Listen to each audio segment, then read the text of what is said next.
आज हम यशाया की पुस्तक में अध्याय 27 और अध्याय 28 का अध्ययन करेंगे। अध्याय 27।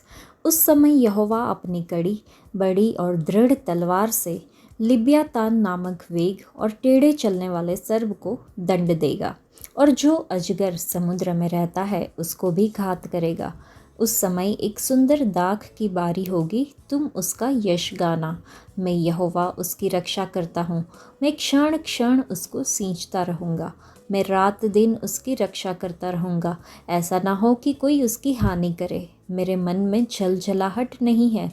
यदि कोई भांति भांति के कटीले पेड़ मुझसे लड़ने को खड़े करता, तो मैं उन पर पाँव बढ़ाकर उनको पूरी रीति से भस्म कर देता। या मेरे साथ मेल करने को वे मेरी शरण ले, वे मेरे साथ मेल कर ले। भविष्य में याकूब झड़ पकड़ेगा और इस्राएल फूले फलेगा, और इसके फलों से जगत भर जाएगा। क्या उसने उसे मारा जैसा उसने उसके मारने वालों को मारा था? क्या वह घात किया गया जैसा उसके घात किए हुए घात हुए? जब तूने उसे निकाला तब सोच विचार कर उसको दुख दिया। उसने पुरवाई के दिन उसको प्रचंड वायु से उड़ा दिया है। इससे याकूब के अधर्म का प्रायश्चित किया जाएगा, और उसके पाप के दूर होने का प्रतिफल यह होगा कि वे वेदी के सब पत्थरों को चूना बनाने के पत्थरों के समान चकनाचूर करेंगे, और अशेरा और सूर्य की प्रतिमाएं फिर खड़ी न रहेगी, क्योंकि गढ़ वाला नगर निर्जन हुआ है। वह छोड़ी हुई बस्ती के समान निर्जन और जंगल हो गया है। वहाँ बछड़े चरेंगे और वहीं बैठेंगे, और पेड़ों की डालियों की फुनगी को खा लेंगे। जब उसकी शाखाएं सूख जाए तब तोड़ी जाएगी, और स्त्रियां आकर उनको तोड़कर जला देगी, क्योंकि ये लोग निर्बुद्धि है। इसलिए उनका कर्ता उन पर दया न करेगा, और उनका रचने वाला उन पर अनुग्रह न करेगा। उस समय यहोवा महानद से लेकर मिस्र के नाले तक अपने अन्न को फटकेगा, और हे इस्राएलियों, तुम एक एक करके इकट्ठे किए जाओगे। उस समय बड़ा नरसिंगा फूंका जाएगा, और जो अशूर देश में नष्ट हो रहे थे और जो मिस्र देश में बरबस बसाए हुए थे, वे यरूशलेम में आकर पवित्र पर्वत पर यहोवा को दंडवत करेंगे। इस अध्याय के वचन 2 और 3 को हम पढ़े तो दो बहुत ही ज़रूरी दयाओं का जिक्र किया गया है। पहली, हम निरंतर रक्षा पाते हैं, और दूसरा, निरंतर सींचना। प्रभु के इन अनुग्रहपूर्ण शब्दों में हमें एक वादा है कि हमें बाहर के दुश्मनों से और अंदर के दुश्मनों से सुरक्षित रखा जाएगा। परमेश्वर अपने लोगों के लिए दीवार और कुआं दोनों है। एक दीवार जो उन्हें उनके विरोधियों से बचाती है, और एक कुआं जो उनकी सभी ज़रूरतों को उसकी हमेशा जीवित भरपूर परिपूर्णता से पूरा करता है। इस अध्याय में इस्राएल की पुनर्स्थापना के बारे में है। परमेश्वर इस्राएल के प्रति अपनी देखभाल के बारे में बात करता है। अपने रिश्ते की तुलना एक दाख की बारी से करता है, जिसकी वह प्रेम से देखभाल करता है। परमेश्वर अपने लोगों को उनकी वृद्धि के लिए अनुशासित करता है, लेकिन आखिर पुनर्स्थापना और सुरक्षा का वादा भी करते हैं। यह आशा की भावना को व्यक्त करता है और दर्शाता है कि इस्राएल फिर से फलेगा फूलेगा। परमेश्वर का अनुशासन हमारे विकास के उद्देश्य से प्रेम का कार्य है। उसके सुधार को अपनाने से आध्यात्मिक परिपक्वता और उनके साथ एक गहरा रिश्ता बन सकता है। अध्याय 28। घमंड के मुकुट पर हाय, जो एप्रेम के मतवालों का है, और उनकी भड़कीली सुंदरता पर जो मुरझाने वाला फूल है, जो अति उपजाऊ तराई के सिरे पर दाख मधु से मतवालों की है। देखो, प्रभु के पास एक बलवंत और सामर्थी है, जो ओले की वर्षा या उजाड़ने वाली आंधी या बाढ़ की प्रचंड धार के समान है। वह उसको कठोरता से भूमि पर गिरा देगा। ए प्रेमी मतवालों के घमंड का मुकुट पांव से लताड़ा जाएगा, और उनकी भड़कीली सुंदरता का मुरझाने वाला फूल जो अति उपजाऊ तराई के सिरे पर है, वह ग्रीष्म काल से पहले पके अंजीर के समान होगा, जिसे देखने वाला देखते ही हाथ में ले और निगल जाए। उस समय सेनाओं का यहोवा स्वयं अपनी प्रजा के बचे हुओं के लिए सुंदर और प्रतापी मुकुट ठहरेगा, और जो न्याय करने को बैठते हैं उनके लिए न्याय करने वाली आत्मा, और जो चढ़ाई करते हुए शत्रुओं को नगर के फाटक से हटा देते हैं उनके लिए वह बल ठहरेगा। ये भी दाख मधु के कारण डगमगाते और मदिरा से लड़खड़ाते हैं। याजक और नबी भी मदिरा के कारण डगमगाते हैं। दाख मधु ने उनको भुला दिया है। वे मदिरा के कारण लड़खड़ाते और दर्शन पाते हुए भी भटक जाते और न्याय में भूल करते हैं, क्योंकि भोजन के सब आसन वमन और मल से भरे हैं। कोई शुद्ध स्थान नहीं बचा। वह किसको ज्ञान सिखाएगा और किसको अपने समाचार का अर्थ समझाएगा? क्या उनको जो दूध छुड़ाए हुए और स्तन से अलगाए हुए हैं?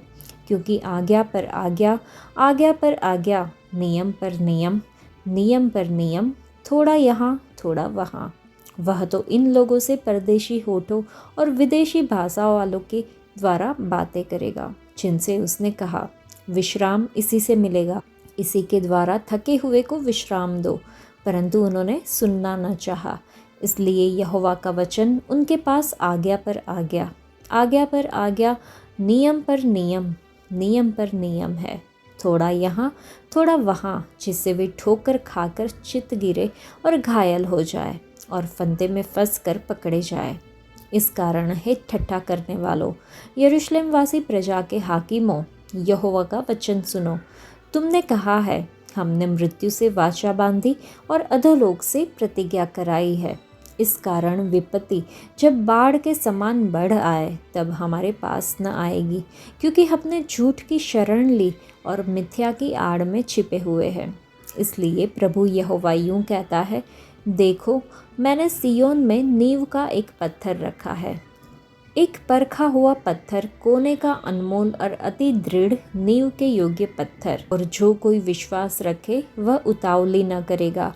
और मैं न्याय को डोरी और धर्म को साहुल ठहराऊंगा, और तुम्हारा झूठ का शरण स्थान ओलों से बह जाएगा, और तुम्हारे छिपने का स्थान जल से डूब जाएगा। तब जो वाचा तुमने मृत्यु से बांधी है वह टूट जाएगी, और जो प्रतिज्ञा तुमने अधोलोक से कराई वह ना ठहरेगी।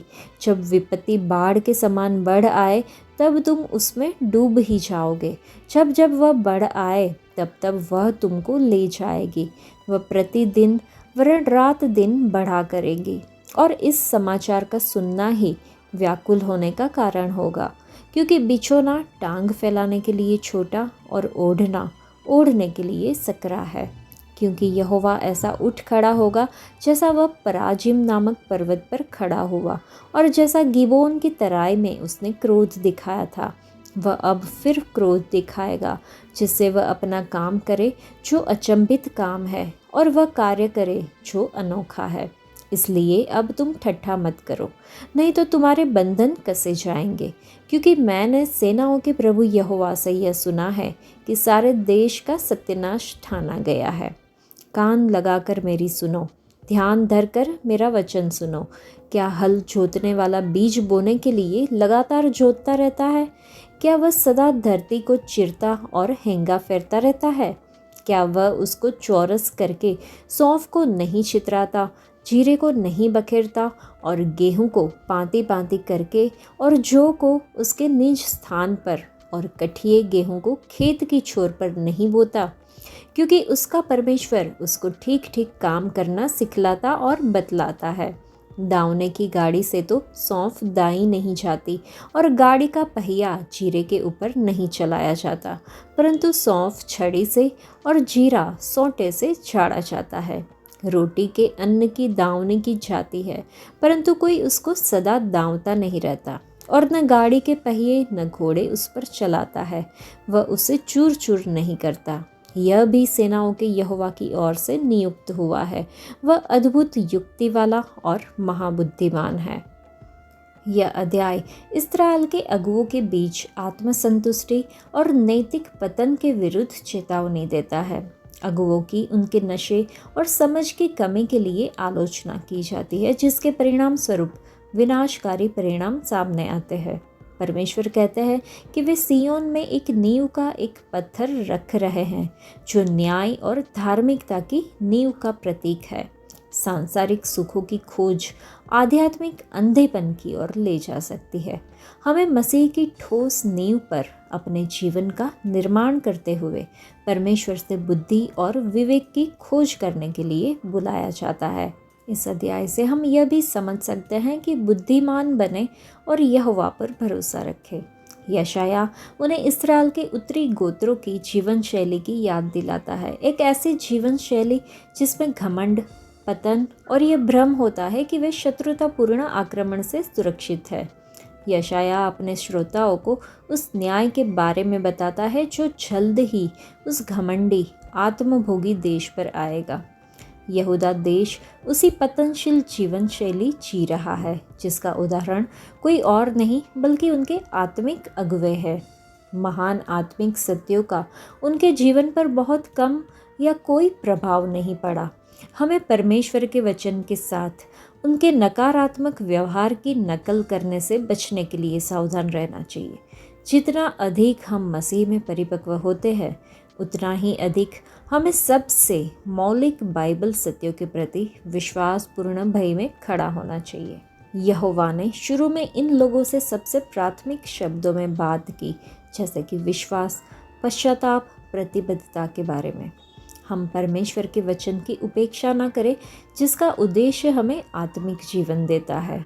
हम बुद्धिमान बने और प्रभु पर भरोसा करें और उनकी सलाह को स्वीकार करके ऐसा करें। यदि आप प्रभु की सलाह के बजाय अपनी बुद्धि पर भरोसा करते हैं तो आप बहुत ही मूर्खतापूर्ण और विनाशकारी मार्ग पर चल रहे हैं। यह अध्याय 8 अध्यायों वाला एक खंड लाता है जो मुख्यतः यहूदा के दक्षिणी राज्य के बारे में बताता है।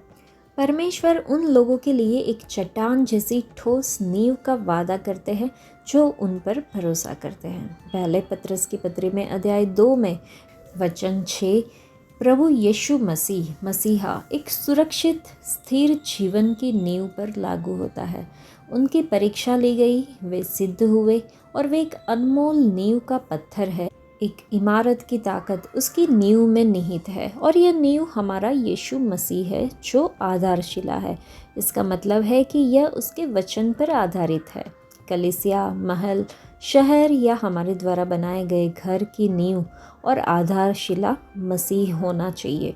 यीशु मसीह परमेश्वर का पुत्र, मनुष्य के पुत्र के रूप में इस दुनिया में आए। वह हमारे जैसे हर तरह से परखे गए और जांचे गए, लेकिन वह पाप रहित रहे। हम उनके बच्चे होने के नाते हमें भी अपने जीवन में परीक्षाओं पर विजय प्राप्त करनी चाहिए, जैसे यीशु मसीह ने की थी। प्रभु यीशु मसीह और उनके वचन हमारे जीवन में हमारे लिए अनमोल है। वास्तव में परमेश्वर का वचन हजारों सोने और चांदी के सिक्कों से भी ज़्यादा मूल्यवान है। उनकी उपस्थिति और उनका नाम हमारे लिए खजाना है। यद्यपि हम तुच्छ लग सकते हैं, यहोवा परमेश्वर कहते हैं, मैं तुम्हारी नींव नीलमणि से डालूंगा। हाँ, यह आधारशिला अनमोल है। यदि हम विश्वास के साथ यीशु मसीह की नींव पर निर्माण करते हैं तो हम हिलेंगे नहीं, शर्मिंदा नहीं होंगे और ना ही घबराएंगे। यीशु मसीह ने इसे एक दृष्टांत के रूप में चित्रित किया। चट्टान पर बना घर बारिश, हवा और तूफान के बावजूद मजबूती से खड़ा रहा, लेकिन रेत पर बना घर बारिश, हवा और तूफान आने पर ढह गया और गिर गया। और यही होता है जब परीक्षाएं आती है। यद्यपि मनुष्य द्वारा अस्वीकार किए गए, लेकिन जो परमेश्वर द्वारा चुने गए और अनमोल उनके पास आते हैं, जैसे कि जीवित पत्थर को एक आध्यात्मिक घर में बनाया जा रहा है, ताकि यीशु मसीह के माध्यम से परमेश्वर को स्वीकार्य आध्यात्मिक बलिदान चढ़ाया जा सके। देखो, मैं सियोन में एक चुना हुआ और बहुमूल्य आधारशिला रखता हूँ, वचन में लिखा है, और जो कोई उन पर विश्वास करता है उसे लज्जित नहीं होना पड़ेगा। तो प्रिय लोगों, पवित्र आत्मा हम में से प्रत्येक को मसीह और उसके वचन की आधारशिला के साथ अपनी कलीसिया या घर या शहर बनाने में मदद करे, ऐसी प्रार्थना करें। आज के लिए इतना ही। परमेश्वर आप सबको आशीष दे। धन्यवाद।